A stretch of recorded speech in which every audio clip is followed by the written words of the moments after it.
Today I'm going to be reacting to Prince's Purple Rain. Now, this came out in 1984. I have heard of Prince. I've heard the name, of course. I have heard actually one song. I'm really mad at myself actually coming into this. I listened to the last track on this album, the title track, Purple Rain. I don't even remember why, but I just ended up listening to it somehow. And then I realized after that I really need to react to this full album on video. So yeah, this isn't technically a full first album reaction, but I haven't heard anything else other than the title track. So I do know that Prince was a guitarist, of course. I know that Anthony Fantano likes him a lot, so I guess it's guaranteed that I'm probably gonna like it. I don't think there's much else to say other than go join the Patreon if you want to see this reaction uncut. Link in the description down below to go join that.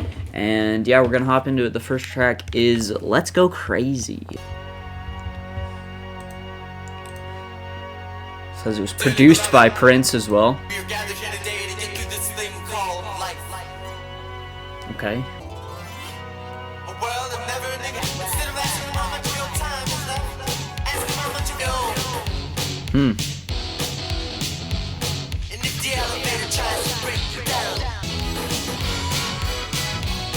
Wow. Very glammy. Cool snare rolls there.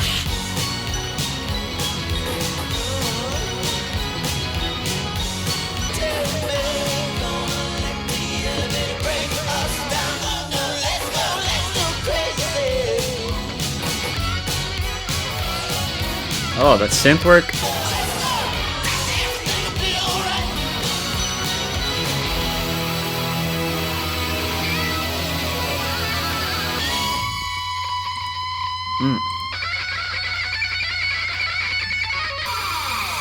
Woo!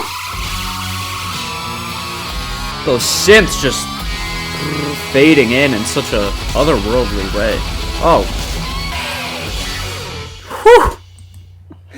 Yo, okay, that ended very similarly to the final track on this album, the title track. Just this very explosive, otherworldly and spacey and kind of galactic feel to everything. That was amazing. I love the messaging and the lyrics here of just kind of talking about life and the afterlife. Maybe the afterlife's better than this life. I don't know. It seems like also just trying to kind of enjoy life even with the concept of death in the back of your mind. Cool elevator imagery, cool opening little like monologue, I guess, there. And yeah, very glammy, very poppy, and very 80s, obviously. The sound I didn't love as much as what I remember from Purple Rain, but still pretty cool. Keep it going. Take Me With You. Oh, I feel like my headphones are a bit scuffed. I feel like the headphones aren't getting this mix as clearly as it should be. Nice acoustic guitar in there.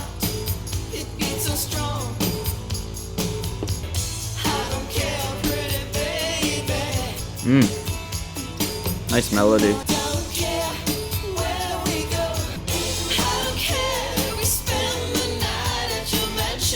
Very straightforward lyrically, but it feels very genuine and heartfelt. Like, it's a little bit cheesy, but I like the cheese. Great vocal harmonies. Oh. Oh, yes, come on. I love how messy those drums feel. I love how he just lets these instrumentals breathe a little bit too. Cool track. Like I said, pretty straightforward lyrically, pretty cheesy, but again, very likable and very heartwarming. Cool little kind of drum solo there at the end with some nice synth work as well. I think I liked just the aesthetic of that one a lot more than the first track, even if the lyrics didn't wow me as much as the first one. I feel like that's one that I'll kind of return to more. So yeah, that was cool. We'll keep it going. The Beautiful Ones is next. Nothing's really blown me away like Purple Rain did, but we'll see.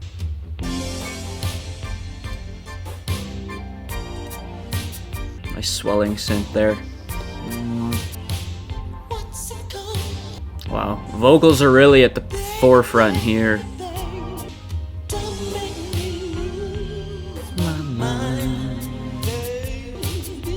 Very eccentric vocal performance.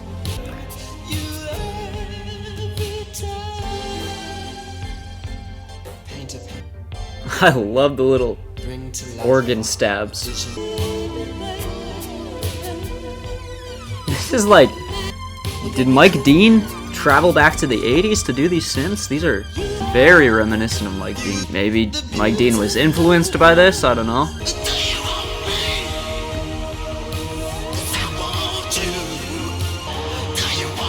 Oh my, the vocals!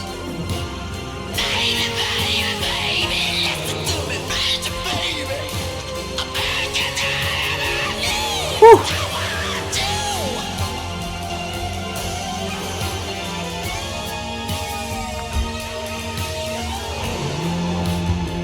Okay, that's easily my favorite track. That is the kind of mind-blowing song I've been looking for. I guess I'll get my one negative out of the way or my only negative for this song.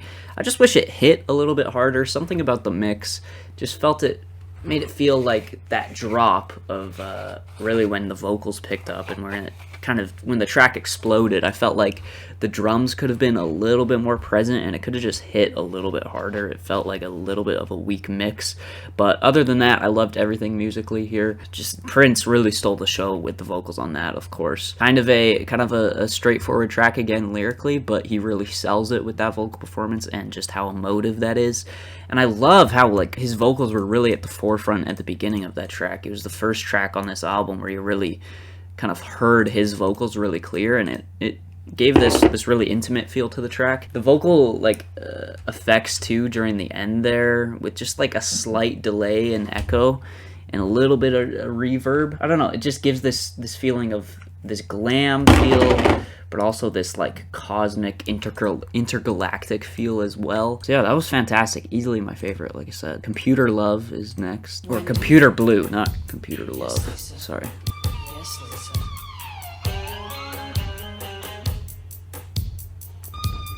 It's so sick. Oh yeah, come on. Those synth stabs again. Great kind of programmed drums here.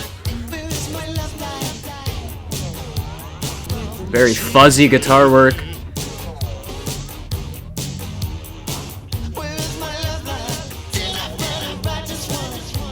Computer Blue. Ooh!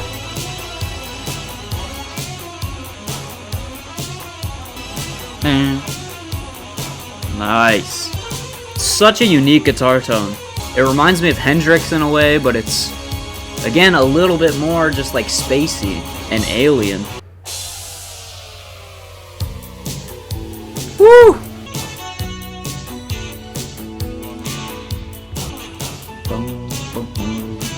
Such a good groove, holy. Yes. Oh! Where are we going? Yeah, oh gosh.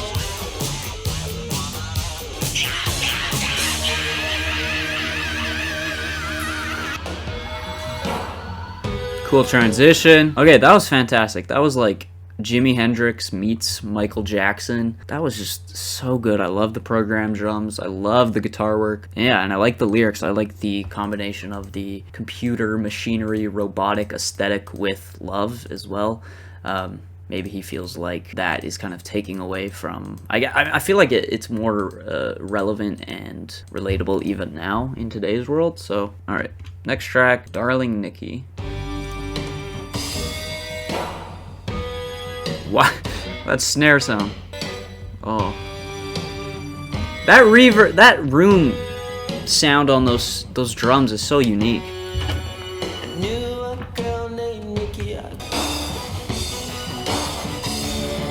These drums!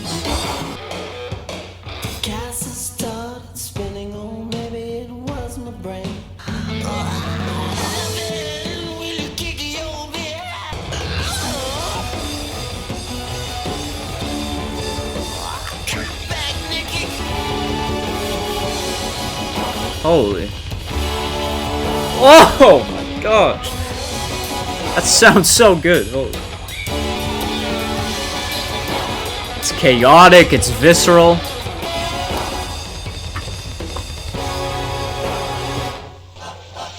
I just got chills. Holy.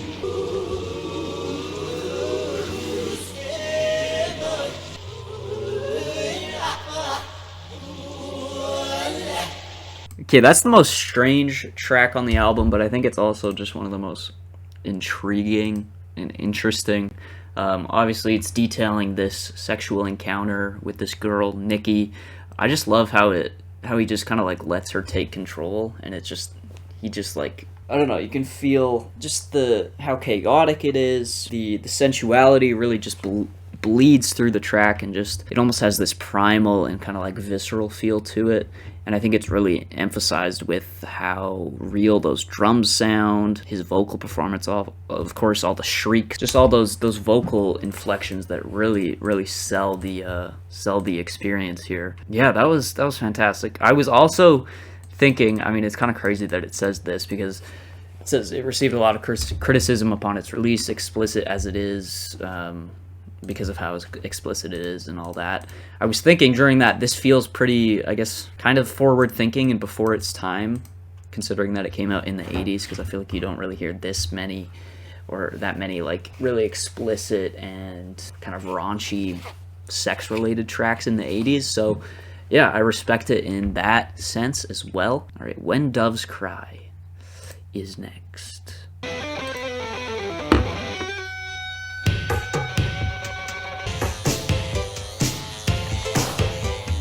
What a groove. Scream at each other.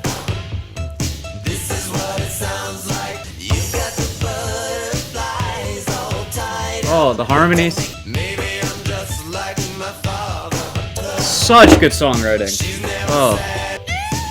Listen to how minimal this is, but every element just hits so hard.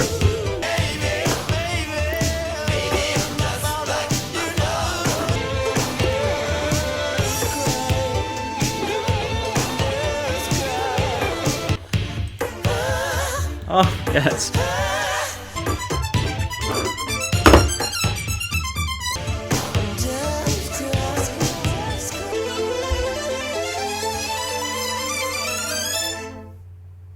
Holy crap. Oh, I just want to keep it going. Oh my goodness, that was amazing. Like I said, such a minimal beat, but every single element just hit so hard. Great drums. Really, it was just drums, a couple synths, and then Prince's vocals, not much else beyond that. Fantastic songwriting here of this relationship, and just great imagery. It's very theatrical. It feels like it's very high stakes. Yeah, something about it. I really love how dramatic it is in a way. Yeah, I think it's just fantastic songwriting. It's very easy to understand again, but it's very passionate, and the vocal performance is there. Not much else to say about it. We'll keep it going. I Would Die For You.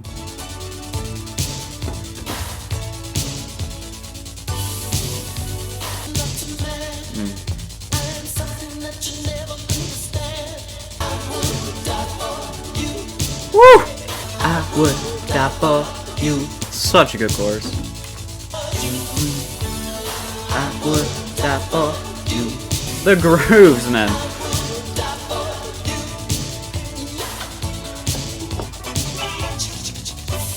Oh, the chicka chickas.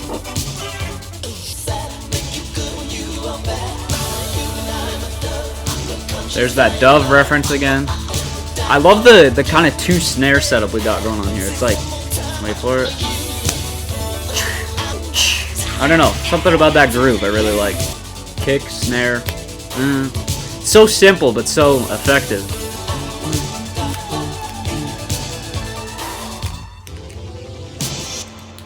So good. So simple, so straightforward, but really effective. Got the driving kind of synth bass line, very reminiscent of the 80s, and yeah, I love that groove. I love the drum beat there, and very likable chorus. Yeah, there's really not much to say for it. I mean, we got the dove references again. It feels like Prince is kind of portraying himself as like this godly figure throughout the entire album, or this like larger than life figure, which I feel like makes sense because the sound is really doing a great job of enhancing that. Like if he was saying all this stuff and then the sound of the album just came across very basic, bland, and just one-dimensional, I guess it would kind of rub me the wrong way. But the fact that it is so spacey and galactic and otherworldly, and there's just so much personality here too, makes that kind of idea land a lot better. Yeah, that was fantastic. We're gonna keep it going. Baby, I'm a Star.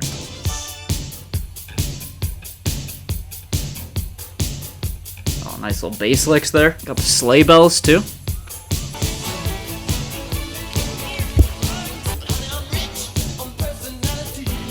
That's exactly what I was saying.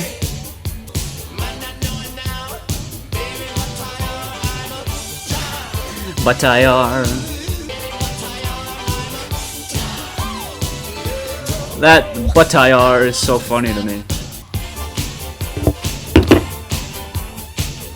That synth. Oh my gosh. That synth work. Oh my gosh. I feel like I don't even have to really explain why that track is so fantastic. I mean, I guess I will, because that's the point of these videos. Just the synth work, so intricate towards the end there. I was talking about earlier how this guy just seems like larger than life, and this track again is kind of touching on that. Yeah, there's a genuine kind of joy to this track that I find really intriguing. If the music really didn't live up to this persona of being a star and being larger than life, having a really colorful personality, it would just fall really flat. But the music is there, the vocals are there, obviously, and yeah, everything is just clicking for me. We're gonna keep going on to the last track, which again, I'm really mad now that I've heard this, because, I don't know, maybe it'll hit even harder now, knowing the context of it within the album, but just a disclaimer, again, I've heard this. Prince's definitive power ballad.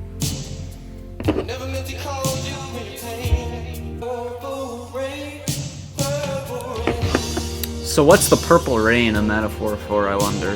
Like, it's clear Prince loves purple with the album cover, his outfits. I'm gonna click it. Purple is the color of good judgment, color of people seeking spiritual fulfillment. If you surround yourself with people with purple, you will have peace of mind. Okay. But I feel like purple, it kind of attaches itself to Prince in a way as well, so maybe Purple Rain wants her to be with him. He's the Purple Rain in a way. Purple rain, purple rain.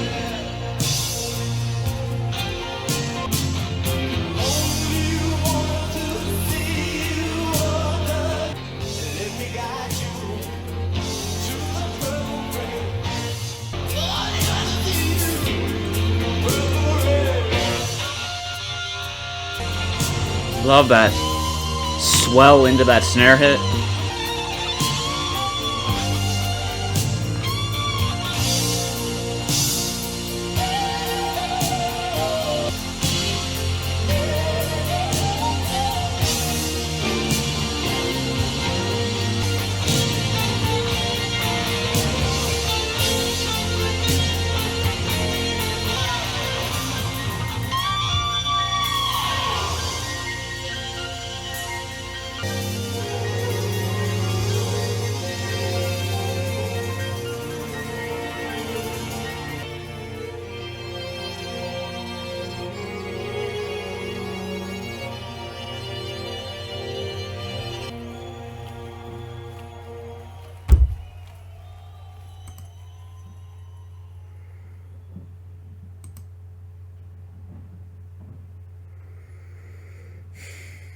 I feel like I just listen to, like, greatness, you know? That might seem like just, like, a whatever statement or an obvious statement, but I don't know, Prince just feels like such a larger-than-life artist, but still, like, human at the same time, which is the hard thing to do. I got chills towards the end there.